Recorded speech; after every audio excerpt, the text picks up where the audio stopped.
So if we can start on time, we'll hopefully finish on time, one of those rules. So good morning to everybody. My name's Andrew Murphy. I'm a general practitioner in a practice about 10 miles northeast of here. I'm in the Department of General Practice, and I'm also a researcher at the HRB Primary Care Clinical Trials Network in Ireland, which is quite a mouthful. And together with PPI Ignite, who are also supported by the HRB, are running the meeting today. This is a really, I think, positive and happy occasion. This is our 4th national meeting. Without intending to, it has become international because people from Denmark heard about this meeting and said, we want to come to this. So really delighted with that, an accidental international meeting on it. As I said, we're delighted with the support from the Health Research Board.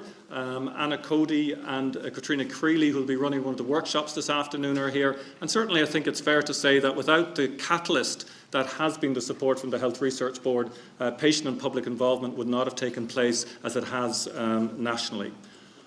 Our theme today is progressing together, and I think that's a really important one. The public and patient involvement is about working, collaborating, learning from one another, and that's certainly our theme for today. And part of learning from one another, I think, is highlighting that sometimes things don't always go according to plan, and that there are lessons that can be learned from that as well. We have a great programme. I won't go through it for time reasons. This is the first time also that we had a call for abstracts. As ever, we were very concerned, would anybody want to submit abstracts? And hey, we had too many of them, and I got a complaint from those who were turned down. So again, another good sign of a vibrant conference. And that appeals committee is still meeting in case anybody is interested in that as well. We've also, for the first time, again through funding from the Health Research Board and their Knowledge and Education Dissemination Scheme, have funding to produce a film as part of the sort of Medicine and Science series in conjunction with our colleagues in Ciarán. So there are some filmmakers around. They may be talking to people. They're not making any films or anything at all like that. But again, it's a way of trying to turn around a little bit the juggernaut that can be medical research at time. So a particular welcome to members of the public. About a third of our registrants are from the general public, and we're really pleased with that. It's a really important step for us involved in clinical research. And as I said, we have delegates from all around the country and internationally as well. And a particular welcome also, we're live streaming at the moment, so I am performing at the moment, so all of us will be live streaming there as well. Whole afternoon of talks that you have to make select an option for, so please, if you haven't done so already, do so at the coffee break. Quick logistics: emergency exits are to the left and to the right. Our Twitter account is as up there. Last year we were trending second nationally. I think there was some hassle in the Dáil, I can't remember which, but they just nipped us on it, but we were doing very well. So if you can trend away, that would be great. Wi-Fi is on the programme, that's there. Coffee break at 11:15, and Una Mead is our timekeeper, very sterling timekeeper, so we will be on time with that. Without further ado, I'm really pleased to welcome the President of the University, Ciarán Ó, to officially open the meeting. And we're very pleased with the symbolism and the significance of the President opening the meeting. We still refer to Ciarán as our new President after 2 years, which is a good sign, I think. What I've been particularly impressed with is that, as like all presidents, they come in, want to do a new strategy, nothing new in that. In our strategy, nothing new. There's things like leadership, professionalism, scholarly research.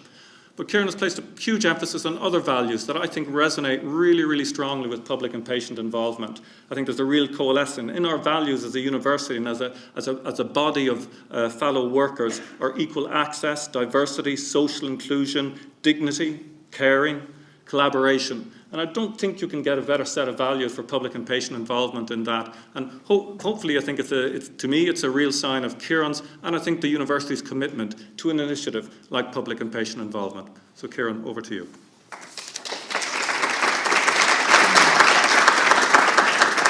Thanks, Andrew. Thanks very much. And it's great to get an intro from like that from colleagues. So Gramil Machgav, agus my Sug Meg May Lucha Mar Nuktra Nua Kadig Meg May Gimucht.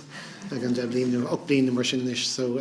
thank you all very much, and as Andrew mentioned, I'm getting used to the idea that I'm president of my alma mater. I grew up just down the road past the front door of the family home as I came here, and particularly pleased to be here today. As Andrew mentioned, this I think resonates with the values-led thinking and strategy that we're now developing as NUI Galway.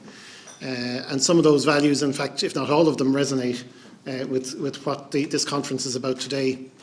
The sense of the idea, and Andrew's mentioned some of these, of NUI Galway being respectful, expert or excellent in everything we do, accessible, open, inclusive, distinctive, and different. And I think that's something I think we're really going to focus on and highlight over the coming years.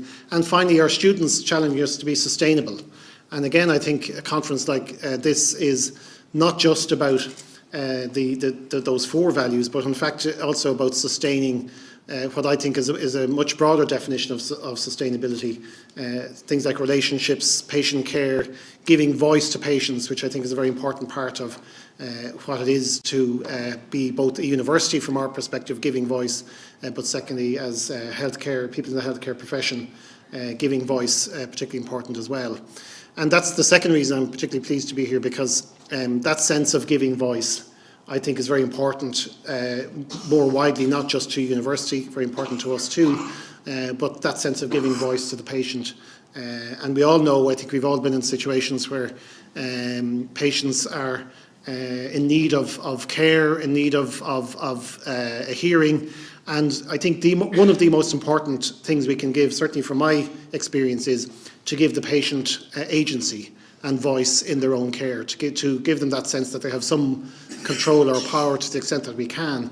Because I think one of the biggest frustrations, certainly again from my experience of having experienced people with needs in that context, is the sense of frustration and powerlessness that they have.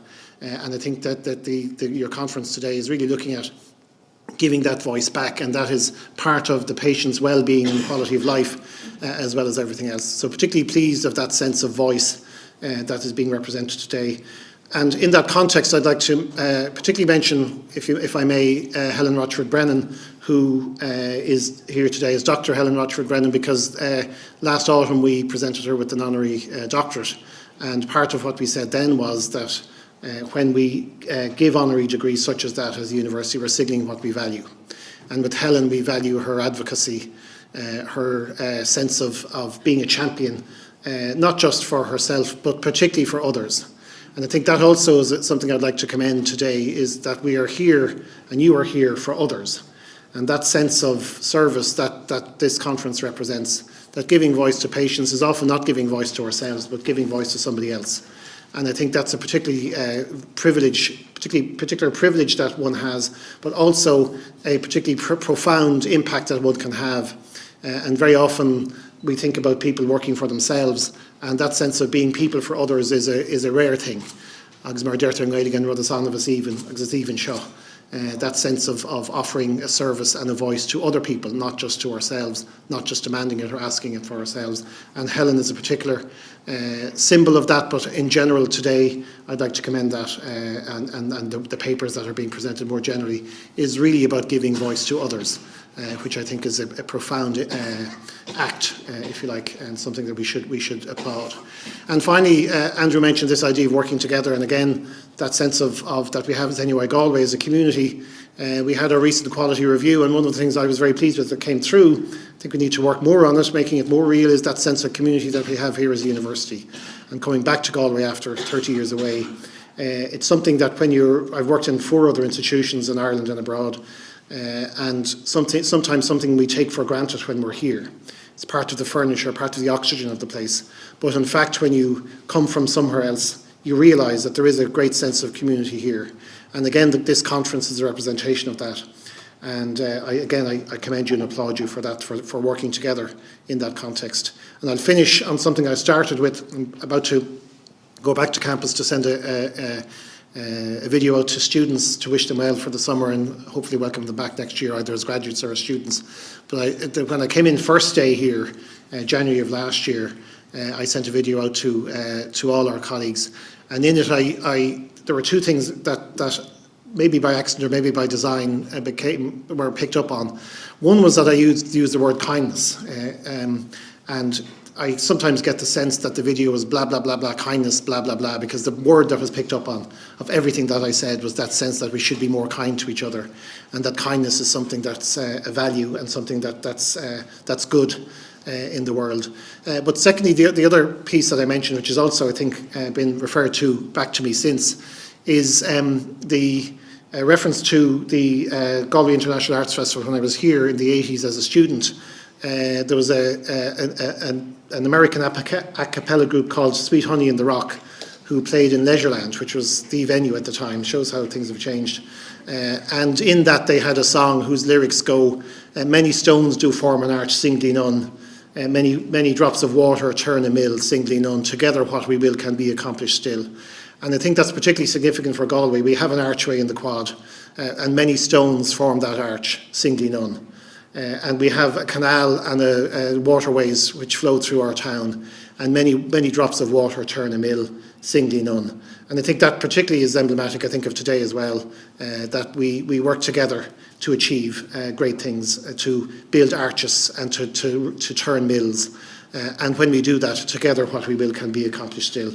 So Guim Gach Rathirv, New Nubber Tarshulag, agus Niawan and New Okamakan Shaw. Together what we will can be accomplished still. Gurmi Margaret, thank you.